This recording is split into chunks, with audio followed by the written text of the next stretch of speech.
Sabiedriskais medijs, plurālisms un demokrātija. Pirmkārt, mediji nav ceturtā vara. Tā ir tā saucamā ceturtā vara. Ieskatāmies satversmē un redzam, ka mums, kā jau demokrātiskā valstī, ir trīs varas atzari. Likumdevējs, izpildvara un tiesu vara.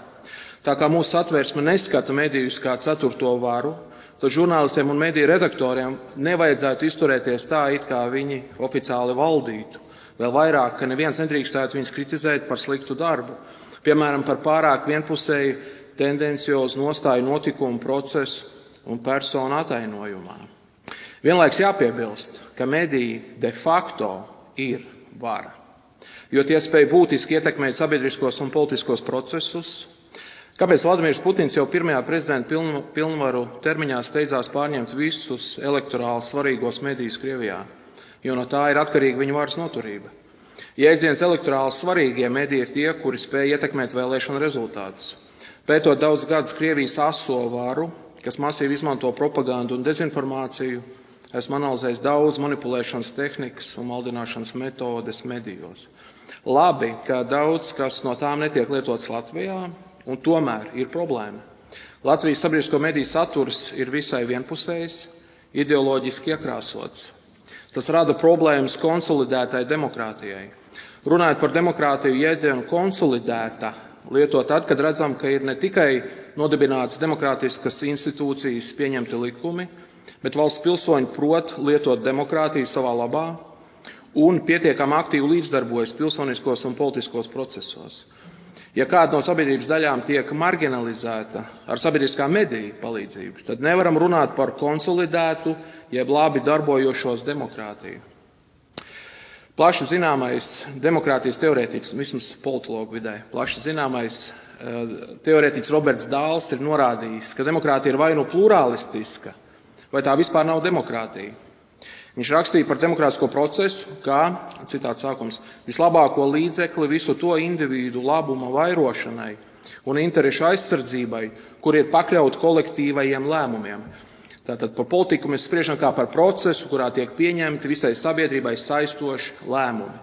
No Dāla rakstītā izriet tas, ka demokrātija jānodrošina pilsoņus ar iespējām saprast pilsoniskas un valstiskas problēmas, definēt savas personīgās intereses, kā arī iegūt reālas iespējas ietekmēt lēmumu pieņemšanas procesu. Dāls skaidro, ka, lai valsts sev varētu saukt par demokrātisku, tai ir jānodrošina efektīva līdzdalība, balsošanas vienlīdzīgums, iespēja iegūt apgaismot izpratni un pilsoņu kontroli pār politisko dienas kārtību. Šajā ziņā apgaismota izpratne ir ļoti svarīga, jo ar to tiek saprasta pilsoņa spējas apzināties savas politiskās izvēles sekas valstī kopumā un viņam pašam. Ja indivīds dzīvo autoritāras varas kontrolētu mediju telpā, tad viņa izpratne par reālajām valsts problēmām un labākajiem to risinājumiem var būt izkropļota. Maldināts vēlētājs nerīkojas vairs savās labākajās interesēs, jo viņš ir apmānīts. Tāpat, ja demokrātiskā valstī sabiedriskais medijs atbalsta pāris liberālo partiju, tad tā ir demokrātijas izkropļošana un slīdēšana autoritārisma virzienā. Tagad no vispārīgā par konkrēto, par Latvijas sabiedriskajiem medijiem un demokrātiju. Latvijas sabiedrisko elektronisko plašsaziņas līdzekļu un to pārvaldības likuma 2. pantā ir rakstīts sekojošais.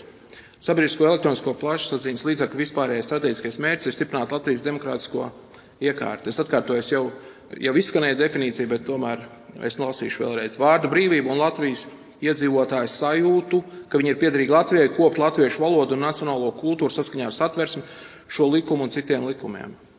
Vēlos no minētā izcelt vārdus Latvijas iedzīvotāju sajūtu, ka viņi ir piederīgi Latvijai. Lūk, daļa konservatīvi domājošu redz Latvijas televīzijas, Latvijas radio un LSM portālu kā tādu, kas attālina viņus no politiskās dienas kārtības noteikšanas, ko ietekmē arī mediju dienas kārtība šaurākā nozīmē. Minētā psiholoģiskā attāluma jeb atsvešināšanās no oficiālās valsts mēs, bet es runāju par tādu oficiālo dimensiju. Oficiālās valsts akts var izpausties ne tikai kā deformēta demokrātija, bet arī kā problēmas nacionālajā drošībā.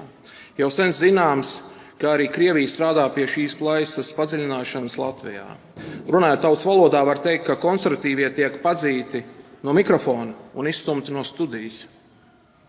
Pat, ja tiek studijā, tad ik pa laikam redzam žurnālistu komunikāciju, ko nedaudz pārspīlējot, varētu salīdzināt ar vēstījumu aizver muti. Atnācu uz studiju, un tagad aizver muti. Es, protams, pārspīlēju, bet man pirmā izglītība ir pedagoģiskā, un tur dažos gadījumos pārspīlējums tiek pieļauts kā pedagoģiska metode. TV labvēlība tiek kreisajiem un radikālajiem liberāļiem, kur aicina uz radikālām pārmaiņām izpratnē par to, kas ir ģimene, ignorējot gadsimtu laikā nostiprinātos priekšstats un tradīcijas. Kāpēc Latvijas sabiedriskajiem medijiem ir jāapkalpo aicinājumu uz ekstrēmām sociālām pārvērtībām, ja liela daļa sabiedrības šādas pārvērtības neatbalsta? Atgādināšu, ka konservatīvie jau nepaliek radikālāki, tie saglabā agrāko pārliecību. Savukārt kreisais flanks aicina uz arvien jauniem soļiem sociālā destrukcijā. Plaisa sabiedrībā padziļinās tieši LGBT plus ar vien pieaugošajām prasībām. Kāpēc mums būtu jāaplaudē šai paši destrukcijas kultūrai, kas jo sevišķi pēdējos 20 gados vada Eiropu uz pašu iznīcināšanos nacionālajā, demografiskajā un kultūras jomā? Atgriežamies pie likumā paustā salīdzinājuma ar praksi.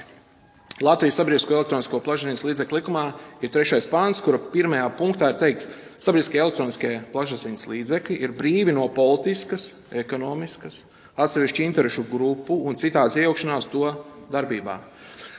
Vai kāds no klātesošajiem uzskata, ka Latvijas sabiedriskais mēdījis ir šajā ziņā pilnīgi brīvs? Vai nav tā, ka Latvijas televīzija Lutiniem izrāda sevišķu labvēlību jaunajai vienotībai un progresīvajiem? Uz brīdi pieļausim, ka Latvijas televīzija ir brīva no politiskas ietekmes no ārpuses. Bet vai nav tā, ka sabiedriskā mediju darbinieki kā liberāli, daļa vismaz viņu, kā liberāli domājoši paši nekļūst par šo vienu interešu grupu, kas likuma 3. pānta izpratnē kļūst par neleģitīmu ietekmējošo šauro interešu grupu? Šajā kontekstā ieskatīsimies Latvijas sabiedrisko mediju likuma 3. pānta 4. punktā, kurā teikt, sabiedriskie elektroniskie plašsaziņas līdzekļi nodrošina viedokļu daudzveidību un savā darbībā ievēro objektivitāti, pienācīgu precizitāti un neutralitāti. Aicinu domāt par likumā minēto neutralitāti, klausoties, ko tātad 20. gada noslēgumā vai 21. gada sākumā Satora rīkotā diskusijā ar virsrakstu LGBTQ plus Latvijā pārmaiņas lieksnis pauda Latvijas televīzijas programmu daļas direktora Rita Ruduša, proti. Masveida gatavināšana var notikt caur populāro kultūru. Kamēr mums seriālos nebūs geju pāri, tikmēr masveida gatavināšana nenotiks. Piemērs, viens no LTV iepirktiem raidījumiem, kam ir fenomenāli stabila reitingi, ir vācu seriāls Mīls Viesulis. Tas tiek rādīts pa dienu, un to skatās pārsvarā gados vecāku sieviešu auditoriju. Tiem, kas palaiduši garām šo fenomenālo kultūras parādību, paskaidrošu. Šajā seriālā, kur visa darbība notiek ap vienu viesnīcu, bija geju kāzas. Nekāda sašutuma vēstuļu no gadu tūkstošiem kopto vērtību sabiedrības locekļiem nebija. Skatās un turpina skatīties ar tādu pašu intensitāti, kā tas noticis gadiem. Ja mēs spējam Mīls Viesulī skatīties uz to, kā preces un bučojas divi geji, lūdzu mums geju pāri arī Latvijas seriālos izsaukuma zīme. Šai tēmai jāaiziet ārpus politikas tiesām pulcēšanās brīvības, tai jākļūst par ikdienas parādību, un tad būs masveida gatavināšana. Citādi beigas. Jāpiebilst, ka Rita Ruduša vairs nav šajā amatā, bet vai kaut kas LTV saturā ir mainījies? 3. panta 5. punktā teikts, ka sabiedriskais medijs tātad informē, izglīto un arī izklaidē par informēšanu un izglītošanu. Lai salīdzinot likumā teikto par informēšanu un izglītošanu, ar Rits Ruduša teikto nepieciešams neliels ieskats teorijā, pavisam neliels. Nikols Kalls raksta, ka propaganda atšķirībā no informēšanas un izglītošanas norāda, kas un kā auditorijai ir jādomā. Savukārt pēdējās divas paplašina auditorijas skatījumu un padara prātu atvērtu. Ja propaganda sašaurina skatījumu uz procesu, notikumu, personu vai personu grupu, tad izglītošana un informēšana paplašina. Publiskās diplomātijas eksperts Jānis Melisens norāda, ka ja publiskā diplomātija tiek lietot ar nolūku sašaurināt ārvalstu auditorijas skatījumu un aizvērt cilvēku prāts, tad tā līdzinās propagandai. Vienā no definīcijām ir teikts, ka propaganda ir process, kurā propagandists ar no auditorijas slēptām pārliecināšanas tehnikām nodrošina sev labvēlīgas atbildes mērķa auditorijā. Vēl viens Kalla citāts. Lielnieki bija meistari, viņi neklausījās, lai netiktu savu oponentu pārveidot. Viņa dialogs bija pedagoģijas tehnika, lai veicinātu auditorijas uzņēmību pret idejām, kuras komunicē aktors, citādi beigas. Nu, lūk, tas, ko teica Rita Ruduša tajā diskusijā, atbilst vairāk propagandas pieejai, nevis informēšanai un izglītošanai. Atskatoties uz Roberta Dāla teikto par plurālismu un apgaismots izpratnes nepieciešamību demokrātijā, var secināt, ka Latvijas demokrātija tiek deformēta ar sabiedriskā mēdīja piesliešanos šaurai politiskai ideoloģijai, tādējādi marginalizējot un atsvešinot konservatīvi noskaņoto pilsoņu kopu. Daļai tas notiek pašu žurnālistu un redaktoru neutralitātes trūkuma dēļ. Latvijas žurnālisti mācās tur, kur pasniedz sociālās zinātnes, kur pasniedzēji ir bijuši salīdzinoši lielākā internacionalizācijā nekā, piemēram, humanitāro priekšmetu pasniedzēji. Daudzi sociālo zinātņu pētnieki un pasniedzēji ir stažējušies ASV un Eiropas augstskolās, kurās profesoru vidē ir saglabājusies augstā kara, kreisā naivuma strāvojumi, kur aizstāvi redzēja Padomju Savienībā reālu cīņu par strādnieku tiesībām un skatīja kapitālismu kā ļaunuma sakni. Šādi profesori arī redz laimi visatļautībā, nevis brīvībā, kas prasa personas morālu atbildīgumu par sevi un pašdisciplīnu, kas savulaik dominēja rietumu katoliskajā un protestantiskajā kultūrā, bet atdod pozīcijas bīstamiem sociālajiem eksperimentiem. Tad sanāk, ka bēgām no sociālisma, kas nāca no austrumiem, un negaidīt uzskrējām uz kreisajiem strāvojumiem rietumu intelektuālajā vidē, kas pieprasa valsts izplašanos un visu individu sfēru pārņemšanu, radot jaunu autoritārismu dvēsmu.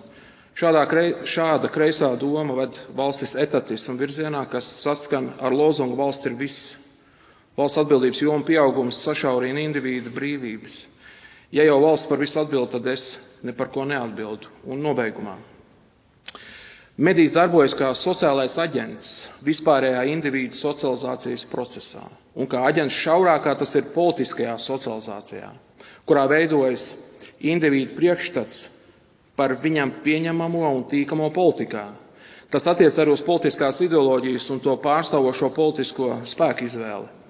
Ja sabiedriskais medijs darbojas vienpusēji, tad tas ielaužas jauniešu politiskajā socializācijā, deformējot to. Brīvībā ir jābūt izvēles iespējām. Komercmediju redakcijas var pozicionēties kā vienu vai otru politisko ideoloģiju atbalstošas, bet tā nedrīkst rīkoties sabiedriskais medijs, kurš pārstāv visu sabiedrību.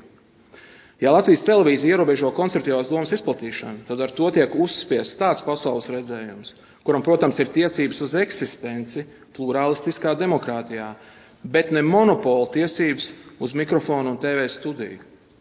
Turklāt ar šādu vienpusēju nostāju Latvijas pilsoņiem netiek dot brīvību pašiem lemt, kādu politisko ideoloģiju viņi izvēlas sev par tīkamu, konservatīvu, liberālu, sociāldemokrātisku, zaļu vai vēl kādu citu. Ja sabiedriskais medijs nedod iespējas izvēlēties un izceļ vienas ideoloģijas piedāvāto skatījumu, šāda pieeja līdzinās propagandai. Roberta Dāla minētās apgaismotās izpratnes kontekstā ir jāsaka, ka indivīds tiek maldināts ar ideju, ka noteikts problēmas risinājums ir tikai rīkojoties atbilstoši kreisajām vai liberālajām idejām. Tad tas ir līdzvērtīgi maldināšanai, jo konservatīvi domājošo priekšlikumi vienkārši netiek pie plašas auditorijas un tāpēc ir daļai noklusēti. Individu brīvība ir ierobežota tādējādi, tātad demokrātija funkcionē vāji.